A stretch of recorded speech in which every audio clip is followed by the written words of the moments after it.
बिस्मिल्लाहिर्रहमानिर्रहीम। अस्सलाम वालेकुम ख़वातीन व हज़रात, मैं हूँ आपका जुनैद सलीम और आप देख रहे हैं इंसाफ डिजिटल। नाज़रीन, आज के व्लॉग में हम बात करेंगे इमरान खान की रिहाई किस तरह होगी, इस हवाले से मायूसी क्यों फैलाई जा रही है और दूसरी तरफ उम्मीद क्यों दिलाई जा रही है। और ज़्यादा दिलचस्प तज़किरा ये होगा कि ये दोनों काम एक ही वक्त में एक ही कैंप की तरफ से क्यों किए जा रहे हैं। ऐसा क्यों कहा जा रहा है कि इमरान खान किसी की नफ़रत के नतीजे में पाबंद सलासल है। इमरान खान ने तहरीक चलाने का ग्रीन सिग्नल दे दिया है। 9 मई के नाकाबिल तरदीद शवाहिद पेश करने में नाकामी के बाद अब इमरान खान के ख़िलाफ़ बिल आखिर वही वादा माफ़ गवाह ढूंढे जा रहे हैं। ये क्या मामला है, बात करेंगे। और क्या साइबर वॉरियर्स की फिर ज़रूरत पड़ने वाली है, ये भी बताएंगे। मगर पहले जिक्र हो जाए इमरान खान की रिहाई के हवाले से बहस का, जो ख़त्म होने में ही नहीं आ रही। सरकारी टाउट्स ही बता रहे हैं कि इमरान खान की रिहाई का कोई इम्कान नहीं है। PTI से हमदर्दी रखने वाले कुछ लोग भी काफ़ी मायूस लग रहे हैं और बयानात से भी मायूसी फैला रहे हैं। और कहा यह जा रहा है कि ज़मीन फट जाए या आसमान गिर जाए, लोग इमरान खान को रिहा करने वाले नहीं हैं। पहली बात तो नाज़रीन ये है कि इमरान खान की रिहाई और चीज़ है और गैर मशरूत रिहाई दूसरी चीज़ है। इस मामले को समझना बहुत ज़रूरी है। असल में मसला ये है कि इमरान खान किसी शर्त पर या किसी तरह की डील करके रिहाई नहीं चाहते। और नवाज़ शरीफ की तर्ज पर रिहाई तो हर वक्त इमरान के सामने पड़ी है, लेकिन वो ऐसा करने के लिए तैयार नहीं है। मैं ये बात नाजरीन आपको सिर्फ मेरे और इमरान खान के दरमियान एक शख्स है, यानी इतना डायरेक्टली या इनडायरेक्टली ये बात आपको कन्वे कर रहा हूँ कि डील खान के सामने पड़ी है। अब वो डील के साथ जो शराइत हैं उनमें से भी मेरा ख़्याल है कि जो 2 बड़ी शराइत हैं वही आड़े आ रही हैं। और वही 2 शराइत जो हैं वो ख़ान के लिए बहुत ज़्यादा अहमियत की हामिल है। जबकि ख़ान को ये डील पेश करने वाले, कायल करने वाले कहते हैं कि खान साहब इससे कोई फ़र्क पड़ने वाला नहीं है, लेकिन खान साहब कहते हैं कि इन्हीं 2 बातों से तो फ़र्क पड़ेगा। अब देखें, राना सनाउल्लाह साहब कहते हैं कि इमरान खान की नफ़रत उनके मुखालिफिन को तगड़ा कर देती है। काजी फ़ाइज़ ईसा भी इसी वजह से इंतहा को पहुँचे, फिर उनसे जो हो सका उन्होंने किया। इस्टेब्लिशमेंट के साथ भी इमरान खान का यही मामला है। नाज़रीन, इससे एक चीज़ तो साबित होती है कि इमरान खान के ख़िलाफ़ जो कुछ हो रहा है उसका ताल्लुक़ किसी कानून या ज़ाब्ते को तोड़ने से नहीं है। ये सब कुछ सिर्फ इमरान खान की नफ़रत में किया जा रहा है। काजी ने आइन के साथ जो खिलवाड़ किया उसकी कानून इजाज़त नहीं देता था। सिर्फ इमरान खान की नफ़रत में वो हर हद से गुज़र गया। साथ ही राना सनाउल्लाह ये बताते हैं कि इस्टेब्लिशमेंट के साथ भी इमरान खान का ऐसा ही मामला है। इन बातों से नाज़रीन पता चलता है कि इमरान खान की कैद जो है वो सरीहन नाइंसाफ़ी और जुल्म है। और इस खौफ के बायस है कि इमरान खान रिहा हुआ तो फिर वो ज़ालिमों को कैफ़रे किरदार तक पहुँचाएगा। हुक्मरानों को इमरान खान का खौफ अंदर ही अंदर खाए चला जा रहा है और इसी खौफ में ये फ़ैसले कर रहे हैं और गलत फ़ैसले करते चले जा रहे हैं, जिसने पूरे मुल्क में रूल ऑफ लॉ का जनाजा निकाल के रख दिया है। अच्छा नाज़रीन, कभी गौर फरमाएं कि ऐसा शायद ही कभी हुआ हो कि किसी को आपने गैर कानूनी या ज़बरदस्ती कैद किया हो और बबांगे दोहल उसके बारे में ये भी कहा जाता हो कि हाँ ठीक है कि वो गैर कानूनी है, लेकिन इसलिए बंद किया हुआ है कि वो फसाद फैलाएगा। हाँ, गैर कानूनी बंद किया हुआ है, लेकिन किसी ने उसके नाम पे क्रॉस लगा दिया है इसलिए उसको बंद किया हुआ है। हाँ, इमरान खान को कैद किया हुआ है, गैर कानूनी कैद किया हुआ है, और क्योंकि वो बाहर आ गया तो वो सबसे बदला लेगा इसलिए बंद किया हुआ है। लेकिन पूरी दुनिया में कभी आपने किसी को कैद करने के लिए, किसी को पाबंद सलासल करने के लिए इस तरह के दलाइल सुने या देखें? नेवर। पूरी दुनिया में कहीं नहीं हो सकता। किसी मतलब बनाना रिपब्लिक में भी ये नहीं हो सकता कि किसी को बंद किया जाए और फिर कोई दलील ना दी जाए। भोंडी से भोंडी दलील भी जो है वो भी ना, मतलब दिमाग आपका एक्सेप्ट ना करे कि यार ये क्या फजूल बात कर रहे हैं। तो ये फजूल बातें बहुत बहुत बड़े बड़े दानिश्वर आके भोंगपू सरकारी जो उनके हैं, जो बाकायदा वजीफ़ा खार हैं, उनके जो नून लीग के वजीफ़ा खार हैं, वो टीवी पे बैठ के बबांगे धोल करते हैं। हाँ जी, इमरान खान को देखते हैं कि वो कैसे बाहर आता है। और फिर सबसे बड़ा जुल्म, बल्कि जुल्म से बड़ा जुल्म, ये जुल्म से बड़ा सितम ये करते हैं कि एक उस पर हंसते हैं, उस पर खुशी मनाने की मनाते हैं, क्या लगाते हैं। हाँ, देखते हैं कैसे बाहर आता है। वक्त एक सा नहीं रहता, बस सीधी बात है। वक्त एक सा नहीं रहता। और वक्त की नाज़रीन अक्सर व बेशतर आपकी खिदमत में ये अर्ज़ करता हूँ कि वक्त की सबसे बड़ी ख़राबी भी यही है और वक्त की सबसे बड़ी खूबी भी यही है कि वो गुज़र जाता है। इमरान खान के खौफ की वजह से इस हुक्मरान टोले ने हर नाजायज़ को जायज़ करने की कोशिश की है, लेकिन फिर वही बात, ऐसा कब तक? अल्लाह जालिम की रस्सी दराज ज़रूर करता है, अपनी दुनिया जालिम को सौंप नहीं देता। ये डरा हुआ तबका खुद ही अपने अंजाम का सामान मुहैया करेगा, आप देख लेंगे। और जब ऐसा होगा उस वक़्त हुज्जत तमाम हो चुकी होगी और इन जालिमों के लिए फिर कोई रोने वाला भी नहीं होगा। खान साहब का कहना यह है कि कारकुन तैयार हो जाए, मुल्क भर में एहतजाज होगा, जैसे वो और जिस एहतजाज को वो खुद जेल से लीड करेंगे। कप्तान का कहना यह है कि हमें इससे ज़्यादा दीवार के साथ नहीं लगाया जा सकता, अब हमारे पास कोई रास्ता नहीं बचा। इस बार तहरीक को पूरी मनसूबाबंदी और तैयारी के साथ चलाकर नतीजा खेज़ बनाऊंगा। ये बातें इमरान खान ने तोशाखाना 2 केस की समाअत के मौका पर कहीं और आज इस केस की समाअत थी जो बुशरा बीबी की अदालत में पेश ना होने की वजह से नहीं हो सकी। बुशरा बीबी का मौक़िफ़ ये था कि उनकी इमरान खान से मुलाकात नहीं कराई गई, इसलिए वो अदालत पेश नहीं होंगी। बहरहाल इमरान खान ने तहरीक के लिए ग्रीन सिग्नल दे दिया है और इमरान खान ने पार्टी रहनुमाओं से कहा है कि उन्होंने तहरीक के लिए जो प्लान बनाया हुआ है वो मेरे साथ शेयर करें, जिसके बाद वो हतमी प्लान जो है वो पार्टी को देंगे। पार्टी के अंदरूनी ज़राए का ये कहना है कि जिस तरह इस बार एहतजाज की जुज़ियात तय की जा रही हैं, माजी में ऐसा कभी नहीं हुआ था। ख्याल है कि इस बार एहतजाज बहुत तवील होगा। फ़िलहाल तो यही कहा जा रहा है कि अब की बार इस्लामाबाद के लिए कॉल नहीं दी जाएगी, लेकिन नाज़रीन मैं आपको बता रहा हूँ कि इस बात को बिल्कुल रूल आउट नहीं किया जा सकता कि जी इस्लामाबाद की कॉल नहीं दी जाएगी और मुख्तलिफ़ जगहों पर एहतजाज होगा। ये हतमी पॉलिसी नहीं है, मैं अपनी ज़ाती इतलात की बुनियाद पर आपको ये कह रहा हूँ। मगर जैसे ही अब तक की पॉलिसी के मुताबिक जैसे ही एहतजाज का मोमेंटम बन जाएगा तो फिर इस्लामाबाद की कॉल शायद दी जाए। लेकिन मेरी इत्तलात बहरहाल मुख्तलिफ है। ज़राए का ये कहना है कि इस्लामाबाद की जानिब मार्च की कॉल देने की ज़रूरत ही पेश नहीं आएगी, क्योंकि उससे पहले चीज़ें फ़ैसला कुन मोड में चली जाएंगी। तवक्को यही है कि इस एहतजाज के नतीजे में मज़ामत से मफाहमत की राह हमवार हो जाएगी। अच्छा नाज़रीन, यहाँ पर एक लम्हे के लिए ब्रेक लगाते हैं और अदालत की तरफ चलते हैं कि वही मामला जिस पर बहस हो रही है कि एक ही कैंप की तरफ से कहा जा रहा है कि जनाब ज़मानत की तैयारियां जो हैं वो मुकम्मल हैं और ज़बरदस्ती ज़मान पाक में लाया जाएगा, ज़मानत अगर ना भी हुई और ये हो जाएगा वो हो जाएगा, ईद के करीब हो जाएगा, ईद से पहले ईद के बाद हो जाएगा। तो नाज़रीन मैं आपको ये फ़िलहाल इतना ही आपको बता सकता हूँ कि ईद के कमोबेश जून के आखिर से पहले यानी जुलाई के शुरू में तो मुमकिन हो सकता है, लेकिन ये ईद के फ़ौरन बाद या फ़ौरन पहले ये बात इसका दूर दूर तक अभी फ़िलहाल कोई इम्कान नज़र नहीं आ रहा, क्योंकि एक तरफ अगर ये ज़मानत हो भी जाती है तो नाज़रीन उस वक़्त तक ज़मानत नहीं दी जाएगी किसी भी केस में जब तक तोशाखाना 2 केस में और GHQ में कन्विक्शन ना हो जाए।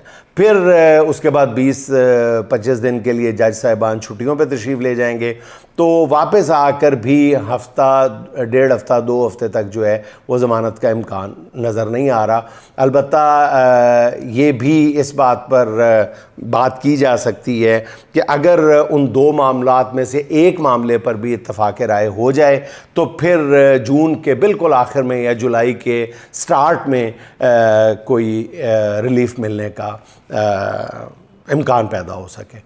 अच्छा नाज़रीन, जैसा मैंने अर्ज़ किया, जो भी लोग इस एहतजाजी तहरीक के ब्लूप्रिंट से पूरी तरह वाकिफ़ हैं, उनमें से एक मोतबर नाम जो है वो जुनैद अकबर ख़ान का है, जिनका कहना है कि पंजाब और कराची के कारकुन हरगिज़ इस्लामाबाद ना आएँ, ये काम सिर्फ़ खैबर पख्तूनख्वा के कारकुनों पर छोड़ दें।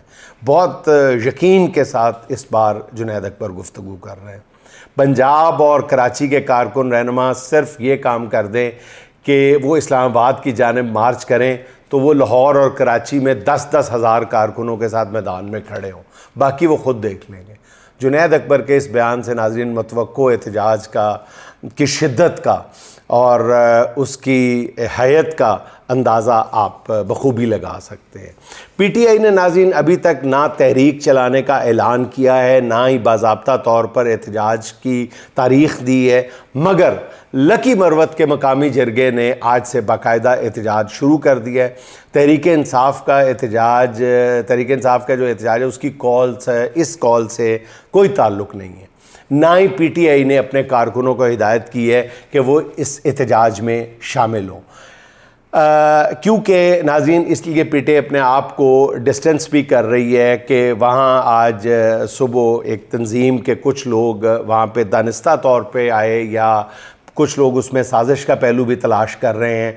वो पूरी तरह मुसल्लह लोग थे जो पीटीआई के कैंपों में इमरान खान के साथ इज़हार यकजहती के लिए आए थे, लेकिन ये जो हुकूमती लोग हैं ये बहरहाल तैयारी किए बैठे हैं कि उन क्लिप्स को बाद अज़ां इस्तेमाल कर सकें कि जी ये पीटीआई के दहशतगर्द हैं। हालांकि उन लोगों का पीटीआई से दूर दूर तक कोई ताल्लुक़ नहीं है, लेकिन वो कैंपों में आए थे और उसके बाद नाज़रीन उन कैंपों को भी, पीटीआई के कैंप को भी लकी मरवत में जो लगे हुए थे उनको भी उखाड़ दिया गया था।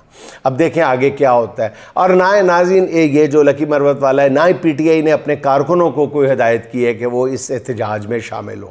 इसके बावजूद जो ख़बरें आ रही हैं उसके मुताबिक सैकड़ों नहीं हज़ारों की तादाद में लोग इस एहतजाज में शामिल हो रहे हैं। उनका मकसद ये है कि वो खैबर पख्तूनख्वा को पंजाब से मिलाने वाले रास्ते बंद कर दें। अब इसमें इन्हें किस हद तक कामयाबी मिलती है ये आने वाले दिन, आने वाला वक्त बताएगा। अलबत्ता ये बात अभी तक तय है कि इस एहतजाज का बराह रास्त तहरीक इंसाफ से कोई ताल्लुक़ नहीं है।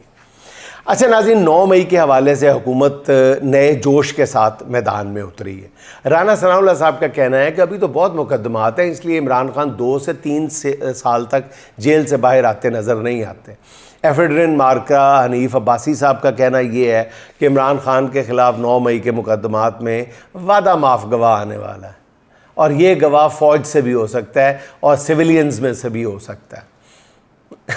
हुकूमत पहले 2 साल से नाज़रीन ये बता रही थी चीख के कि 9 मई के तो नाकाबिले तरदीद शवाहिद मौजूद है, लेकिन अब ये नाकाबिले तरदीद शवाहिद कहाँ चले गए। अब ये शवाहिद जो हैं किसी अदालत में पेश नहीं किए जा सके। कई मुकदमात का 2 साल के दौरान चलान तक मुकम्मल नहीं हो सका, और आखिर में से ये चूहा निकाला है आपने। बताया ये जा रहा है कि नाकाबिले तरदीद शवाहिद तो हुकूमत के पास नहीं है, अलबत्ता वादा माफ़ गवाह है, उनका बंदोबस्त किया जा रहा है। एक वादा माफ़ गवाह गुज़श्ता रोज़ अदालत के अंदर से गवाही दिए बगैर ही चला गया, जिसका जिक्र हमने किया था कि वो कुदरत ने अपना मोजज़ा दिखाया था। ज़मीर जगाने की कोशिश की जाए तो शायद कहीं पर कोई रमक अगर बाकी हो तो वो जाग भी जाते हैं, ज़मीर जाग भी जाते हैं। जैसे कल एक डॉक्टर यास्मीन राशिद साहिबा के ख़िलाफ़ गवाही देने वाले का ज़मीर जागा। तो नाज़रीन मैं हैरान हूँ कि गवाह का ज़मीर जाग गया, जजेस का या उस मुतल्लिका जज का जागा है या नहीं जागा ये उनका फ़ैसला बता देगा। अच्छा नाज़रीन, देखते हैं अब कौन सा 30 मार खान सामने लाया जाता है, ये वादा माफ़ गवाह, ये तो वक्त बताएगा। दूसरी तरफ नाज़रीन ये बताया जा रहा है कि 9 मई के मुकदमात के हवाले से 247 सरकारी गवाह तैयार कर लिए गए, जिनमें आईजी इस्लामाबाद नासिर रिजवी हैं, एसएसपी, डीएसपीज़, एसएचओ शामिल हैं, डॉक्टर्स हैं, रेस्क्यू एहलकार भी सरकार के गवाह के तौर पर पेश किए जाएंगे। हत्ता कि कोर कमांडर हाउस में तैनात फ़ौजी एहलकार भी सरकार की तरफ से गवाही देंगे। वैसे अगर बेहतर होता है इस वक्त के कोर कमांडर को भी गवाहों में शामिल कर लिया जाता। अच्छा, इससे पहले पंजाब के मुकदमात में भी 2 सरकारी गवाह, पंजाब पुलिस के 2 कांस्टेबल, मारूफ कांस्टेबल जो जिनका इस वक्त अदालती सर्कल्स में डंका बाज रहा है, वो सामने आ चुके हैं, जो पंजाब के मुख्तलिफ शहरों में 9 मई के 49 मुकदमात में गवाह है। इससे आप नाकाबिले तरदीद शवाहिद का अंदाज़ा लगा सकते हैं। अच्छा नाज़रीन, ख्वाजा आसिफ साहब हमारी सियासत के बड़े दिलचस्प किरदार हैं। हमेशा उन्होंने मनफी सियासत को फ़रोग़ दिया और उस पर फ़ख्र का इज़हार भी किया, और दूसरों को मनफी सियासत का हर, बल्कि जमात को, कमोबेश हर अपने मुखालिफ सियासतदान को, बल्कि अपने पार्टी के अंदर भी कई लोगों को वो बेअसूली की सियासत का ताना दे चुके हैं। हर एक को, किसी को नहीं बख्शा उन्होंने, और ख़ुद हमेशा मनफी सियासत की है।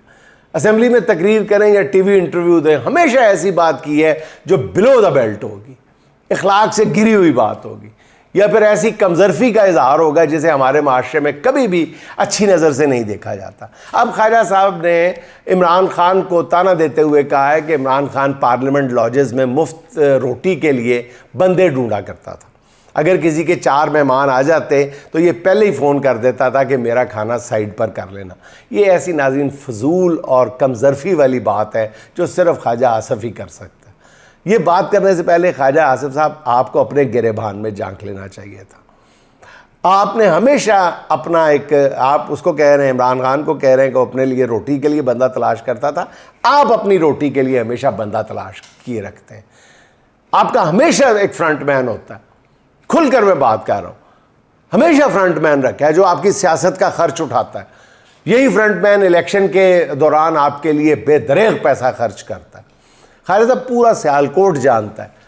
पहले चौधरी तौहीद अख्तर नामी शख्स आपके लिए खिदमत सर अंजाम, अब उनको पीछे कर दिया गया, जो आपके इलेक्शन नहीं आपके किचन का खर्चा भी उठाया करता था, उसे आजकल मतलब आपने बैक बेंचर बना दिया है, लेकिन वो अभी भी बेचारा। और आजकल आपने एक अरबपति को अपना फ्रंटमैन बनाया हुआ है जो पार्टी पर भी, मतलब पार्टी पर क्या पैसा खर्च करना है, आप पर वो पानी की तरह पैसा बहा रहा है। खैर पागल तो वो भी नहीं है, अगर वो आप पर 1 करोड़ रुपए इन्वेस्ट करेगा तो आप सरकारी खातों से उसे अरबों रुपए से नवाज देंगे और ख़ुद भी आप उसी बहती गंगा में हाथ धोएंगे, बल्कि पूरा स्नान करेंगे। खैर साहब आपने पूरी सियासत ही फ्रंटमैनों पे की, पूरी सियासत, और अगर आपने किसी को खाना खिला दिया तो उसका ताना देने से भी आप कभी बाज नहीं आए। ये आपकी अखलाकी पस्ती है और इसकी कोई हद होनी चाहिए। ख्वाजा साहब अगली बार पता नहीं आप किस पस्ती में गिरते हैं, मुझे नहीं मालूम। अच्छा नाज़रीन, कल संबड़ियाल में ज़िमनी इलेक्शन है और इस इलेक्शन के लिए जिस तरह पीटीआई ने मेहनत की है, जिस तरह डोर टू डोर कैंपेन की है, जहां उसकी तारीफ़ की जानी चाहिए क्योंकि उसने अवामी मूड जो है बिल्कुल अयां करके रख दिया है। मेरा ख्याल ये कल रात के इंतखाबी जलसे के बाद सूरत हाल बिल्कुल तब्दील हो चुकी है और अब नून लीग के हामी सहाफ़ी जो वहाँ पे हल्के में पहुँच के जिन्होंने सर्वे किया है वो भी ये बताते हैं कि इस दौड़ में वो कई कोसों मील आगे है, पीटीआई बहुत आगे है। ये मैं बात कर रहा हूँ जो नून लीग के हामी सहाफ़ी हैं उनकी बात कर रहा हूँ, और जिन लोगों ने वहाँ पे संबड़ियाल का विज़िट करके आए। एक और मुकामी सहाफ़ी का कहना यह था कि कल इलेक्शन वाले दिन 2 बजे तक नून लीग का सफाया हो चुका होगा। बहरहाल दूसरी तरफ पंजाब हुकूमत ने भी अपने पूरे वसाइल इस इलेक्शन में झोंक दिए हैं और ज़राए के मुताबिक मरीम नवाज़ लम्हा बलम्हा इस इलेक्शन से मुतालिक अपडेट्स ले रही हैं। पंजाब के तमाम नून लीगी MPAs की हल्के में ड्यूटी लगाई गई है और हर अहम वोटर के घर पंजाब के वज़रा और MPAs को पहुंचाया जा रहा है और नून लीगी क़यादत का ये ख्याल है कि अगर वो संबड़ियाल का इलेक्शन हार गए तो उन्होंने 1.5 साल से मरीम नवाज़ के तरक्याती मंसूबों और पंजाब की तरक्की का जो एक मसनूई बुत बनाया हुआ है वो ज़मीन बोस हो जाएगा। इसलिए अब कोशिश ये है कि किसी न किसी तरह फॉर्म 47 के ज़रिए इलेक्शन जीत लिया जाए ताकि पंजाब में जो तामीर व तरक्की के नारे का थोड़ा बहुत भरम है किसी के दिल में तो वो बरकरार रह सके। अच्छा नाज़रीन, नून लीगी सरकार की पहली कोशिश तो सीधी सीधी ये होगी कि किसी न किसी तरह फॉर्म 45 में ही अपनी जीत दिखाई जा सके, लेकिन अगर ऐसा मुमकिन ना हो सका तो फिर हर सूरत में फॉर्म 47 पर जीतना जो है वो नून लीग की मजबूरी बन चुका है। इसलिए संबड़ियाल में पीटीआई को न सिर्फ वोट कास्ट करना होगा बल्कि अपने वोट पर पहरा भी देना पड़ेगा। अच्छा नाज़रीन, भारत को जंग में शिकस्त के बाद पाकिस्तान में एक जश्न मनाया जा रहा है, लेकिन दूसरी तरफ मोदी बदले की आग में जलता जा रहा है। गुज़िश्ता रोज़ एक अवामी इज्तिमा से खिताब करते हुए मोदी ने खुले लफ्ज़ों में धमकियां दी हैं कि पाकिस्तान धोखे में ना रहे, ऑपरेशन सिंदूर अभी ख़त्म नहीं हुआ, इंडिया अब एटम बम की गीदड़ भभकी से नहीं डरेगा, इंडिया हर दहशत गर्दाना हमले का मौसर और फौरी जवाब देगा, जवाब देने का वक्त, तरीक़ाकार और ज़वाबत हमारी मुसल्लह फ़ौज तय करेंगी, दुश्मन कहीं भी हो उसे नहीं छोड़ा जाएगा। नाज़रीन, इससे अंदाज़ा लगाया जा सकता है कि जंग अभी पूरी तरह टली नहीं है, बस भारत मुनासिब वक्त का इंतज़ार कर रहे हैं। और यही बात हमारे chairman joint chief of army staff joint chief of staff committee general Sahir Shamshad Mirza साहब ने की है। उनका भी यही कहना है कि पाकिस्तान और भारत के दरमियान बहरानी कैफियत जारी है और इस बहरान ने मुस्तकबिल में कशीदगी के ख़तरे में इजाफ़ा कर दिया। किसी भी वक्त स्ट्रेटजिक मिस कैलकुलेशन को मुस्तरद नहीं किया जा सकता। इन हालात में पाकिस्तान को पहले से ज़्यादा यकजहती की ज़रूरत है और नाज़रीन इस बात की ज़्यादा ज़रूरत है कि साइबर वॉरियर्स को दोबारा मुतहर्रिक किया जाए या कम अज़ कम मुतहर्रिक रखा जाए कि वो अपने महाज पर मौजूद रहे। अगर उजलत में उन्हें फिर डिजिटल दहशतगर्द करार देकर FIA के ज़रिए उनकी गिरफ़्तारियाँ शुरू कर दी गई तो नाज़रीन नुकसान किसी और का नहीं, वतन अज़ीज़ का ही होगा। अल्लाह ना करे कि ऐसा हो। नाज़रीन आखिर में महशर आफरीदी के 2 अशार सुन लें। तुम्हारी सोच के सांचे में ढल नहीं सकता, तुम्हारी सोच के सांचे में ढल नहीं सकता, ज़बान काट लो लहजा बदल नहीं सकता, ज़बान काट लो लहजा बदल नहीं सकता। मुझे भी मोम का पुतला समझ रहे हो क्या, मुझे भी मोम का पुतला समझ रहे हो क्या, तुम्हारी लौ से ये लोहा पिघल नहीं सकता, तुम्हारी लौ से ये लोहा पिघल नहीं सकता। नाज़रीन खुश रहें, खुश रखें। आपसे मुलाकात होगी इंशाअल्लाह अगले व्लॉग में। अल्लाह हाफ़िज़।